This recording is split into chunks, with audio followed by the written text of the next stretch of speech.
Assalamu alaikum. Welcome to video lectures. Lecture number 4, Modern Thinkers in Sociological Theory. Number 1 is Auguste Comte. आज हम Auguste Comte discuss करेंगे. What is the role of the Auguste Comte in the contribution of the sociological theory and develop the sociology as a discipline. We'll discuss about the biography of the Auguste Comte. Auguste Comte was a French philosopher. Auguste Comte एक French philosopher थे. He was born on January 20th, 1798. His birthplace was Montpellier, France. He is known as the father of sociology क्योंकि इन्होंने sociology को as a discipline introduce करवाया था in 1836. He is founder of positivism. इन्होंने positivism के ऊपर major काम किया है और सबसे ज़्यादा जिनका कंट्रीब्यूशन है वो पॉजिटिविज्म थ्योरी के ऊपर है. He was the first one to realize the importance of relating sociology with science. और इन्होंने सबसे जो इम्पोर्टेंट काम किया है सोशियोलॉजी को साइंस के साथ रिलेट किया है और सोशियोलॉजी डिसिप्लिन को सोसाइटी के मैटर्स, सोसाइटी के जो प्रॉब्लम्स हैं उनको विद एविडेंस कलेक्ट करना और उनके सॉल्यूशंस फाइंड आउट करने के ऊपर वर्किंग की है. He coined sociology as the science of society or the science of human behavior. Science of society and the science of human behavior. जब हम सोसाइटी में स्टडी करते हैं तो हम ह्यूमन बिहेवियर्स को स्टडी करते हैं. ह्यूमन बिहेवियर्स को हम स्टडी करने के लिए सोसाइटी के डिफरेंट सोशल स्ट्रक्चर्स, उनमें ह्यूमन बींग्स की वर्किंग, उनके फंक्शंस, उनके एक्शंस और उनका जो इंटरेक्शन है विद दैट सोशल स्ट्रक्चर और सोशल सिस्टम और social institution in the societies, तो इससे हम फिर उनका ह्यूमन बिहेवियर जज कर रहे होते हैं. August Comte was died on September 5th, 1857. First of all, he introduced the concept of social physics. Basically, the Auguste Comte belongs to the natural sciences, the physics discipline. He was a physician, but he coined the phrase social physics back in the 19th century. Comte and others in that era aspired to explain social reality by developing a set of universal laws, the sociological equivalent of physics quest to create a theory of everything. वो कहते हैं बिल्कुल जैसे हम natural sciences के अंदर हमारे जितने भी यूनिवर्सल लॉज हैं वो रियलिटी बेस्ड होते हैं. लाइक न्यूटन ने लॉ ऑफ न्यूटन्स दिए हैं, वो भी उसने सोसाइटी में ही एक एक्ट होते हुए देखा और उस एक्ट की बेस पे उसने जो है वो लॉ ऑफ न्यूटन्स जो है ना वो जनरेट किए. इसी तरह अकॉर्डिंग टू द कॉम्टे वो कहते हैं कि जितनी भी हमारी सोशल रियलिटीज़ हैं उन सोशल रियलिटीज़ को हम यूनिवर्सल लॉज के थ्रू एक्सप्लेन करते हैं और डेवलप करने की कोशिश करते हैं. और उसने इसी चीज़ को मज़ीद डेवलप करने के लिए, मज़ीद एक्सप्लेन करने के लिए सोशलॉजिकली एक्सप्लेनेशन की तरफ मूव हुआ. He divided the subject into two major parts. The first part is the social static. ऐसी फोर्सेस जो कि सोसाइटी को आपस में इकट्ठे रखे होती हैं. लाइक तमाम इंस्टीट्यूशंस आपस में इंटरकनेक्टेड और इंटर रिलेटेड हैं. सोसाइटी में कोई भी ऐसा इंस्टीट्यूशन, कोई भी individual without of interaction move नहीं कर पाता. तो सोसाइटी में जब हम फंक्शनल पैटर्न्स पे बात करते हैं तो हम हमेशा सोशल स्टैटिक की तरफ जाते हैं.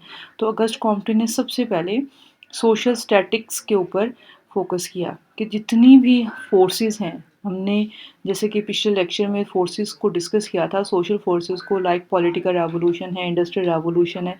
देखिए on the time of French revolution किस तरह से different social forces as a whole अपना एक रोल प्ले कर रही थी और वो इकट्ठे मिल के एक रोल प्ले कर रही थी. हर सोशल फोर्स का अफेक्ट किसी दूसरी सोशल फोर्स के ऊपर ज़रूर हो रहा था. तो इसी तरह से ये एक स्टैटिक्स पैटर्न के ऊपर जो ना हमारी सोसाइटी चलती है, जिसमें तमाम इंस्टीट्यूशंस, तमाम सोशल फोर्सेस मिल के सोसाइटी की बेटरमेंट के लिए काम करती हैं. सेकंड पार्ट है सोशल डायनामिक्स, जिसमें ऐसी सोशल फोर्सेस अपना एक रोल प्ले करती हैं जो सोशल चेंज की तरफ सोसाइटी को लेके जाती हैं. सोसाइटी की नेचर ही सोशल डायनामिक्स है, चेंज बेस्ड सोसाइटी है. चेंज, हम लोग चेंज को एक्सेप्ट करते हैं और इसी चेंज के साथ फिर हम मूव कर रहे होते हैं. Next concept of the Auguste Comte was positive philosophy. He developed his major work, Positive Philosophy. This work of his contained 6 volumes, which explained that society is its own set of laws under which it is operated, similar to the physical world. कहते हैं कि जिस तरह इसके 6 volumes हैं और इन 6 volumes में वो बताता है कि सोसाइटी किस तरह से खुद अपने लॉज को सेट करती है और उन लॉज के अंदर वो ऑपरेट कर रही होती है, वर्किंग कर रही होती है। इसमें हम डिफरेंट लॉज को भी देखते हैं और हम एविडेंस कलेक्ट करते हैं कि सोसाइटी में जो भी फिनोमिना एग्जिस्ट कर रहा है, जो भी सिचुएशन हैपन हो रही है, कोई भी सोशल प्रॉब्लम एग्जिस्ट कर रही है और वो सोसाइटी में डे बाय डे इंक्रीज़ हो रही है, उसकी रेशो बढ़ रही है, उसमें लोग इन्वॉल्व होते जा रहे हैं, तो हम पॉजिटिव फ़िलॉसफी को यूज़ करते हुए उससे फ़िज़िकल वर्ल्ड के ऊपर इम्प्लीमेंट करते हैं और एविडेंस कलेक्ट करते हैं, उसके ऊपर रिसर्च कंडक्ट करते हैं और उसको साइंटिफिकली अप्रूव करते हुए उसके ऊपर सॉल्यूशंस को फाइंड आउट करते हैं। इसका एक और अदर कंट्रीब्यूशन है religion of humanity. He let out the idea of an improved religious order that emphasized more on reasons and humanity. इसने कॉन्सेप्ट ऑफ द रिलीजन और रिलीजन ऑफ ह्यूमैनिटी को एक ऑर्डर के अंदर बताया, क्यों कहते हैं कि रिलीजन हमें एक ऑर्डर प्रोवाइड करता है और वो ऑर्डर जो रिलीजन जो हमें ऑर्डर प्रोवाइड करता है वो इस चीज़ के ऊपर फोकस करता है कि हम ह्यूमैनिटी और उनके साथ जो चीज़ें हो रही हैं उसके पीछे क्या वजूहात हैं, हम इन चीज़ों के ऊपर फोकस करें। मतलब हमारे सोशल इंस्टीट्यूशंस अगर स्टैटिक पैटर्न के ऊपर चल रहे हैं और उनमें चेंज आ रहा है, तो इसमें हम रिलीजियस डिफरेंसेस के साथ नहीं चलते हैं, बल्कि on the basis of humanity हम सोसाइटी में मूव कर रहे होते हैं, एक दूसरे के साथ इंटरेक्ट कर रहे होते हैं, एक दूसरे को कोऑपरेटिव एटीट्यूड के साथ डील कर रहे होते हैं। तो ये हमारी सोसाइटी की नेचर है कि हम ह्यूमैनिटी बेस्ड चलें और हम हमेशा रिलीजन ऑफ ह्यूमैनिटी को फोकस करते हैं, जिसमें हम तमाम individuals, social groups, social institutions जो कि किसी भी सोशल स्ट्रक्चर का हिस्सा होते हैं, उस सोशल स्ट्रक्चर की डेवलपमेंट के लिए, उसकी बेटरमेंट के लिए काम करते हैं और उसी की बेस पे फिर सोसाइटी में चेंज लेके आते हैं। नेक्स्ट है law of 3 stages. The another most important work of the August Comte. Number 1 is the theological stage. Basically इस 3 स्टेजेस में कॉम्टे डिफरेंट इराज को एक्सप्लेन करता है कि इन डिफरेंट इराज में लोगों की जो थिंकिंग थी, लोगों का जो वे ऑफ थॉट्स थे वो किस तरह के थे और लोगों का बिलीफ सिस्टम क्या था। तो सबसे पहले वो थियोलॉजिकल स्टेज को बताता है। ये फर्स्ट स्टेज है थियोलॉजिकल स्टेज, जिसमें ये वर्ल्ड का जो टाइम पीरियड है वो 1300 एडी का टाइम पीरियड बता रहा है। इस स्टेज के अंदर बताता है कि हमारी जो पूरी वर्ल्ड है, अकॉर्डिंग टू द कॉम्टे, कि पूरी वर्ल्ड जो है वो सुपर नेचुरल पावर के थ्रू कंट्रोल की जाती है। ठीक है, सुपर नेचुरल पावर मीन्स कि any social and physical society is created by God, कि जिसमें जितनी भी हमारी सोशल और फिजिकल सोसाइटी है वो खुदा की क्रिएट की हुई है। डिवाइडेड थियोलॉजिकल स्टेट को फर्दर डिवाइड किया जाता है into 3 different types: fetishism, polytheism and monotheism. What is the fetishism?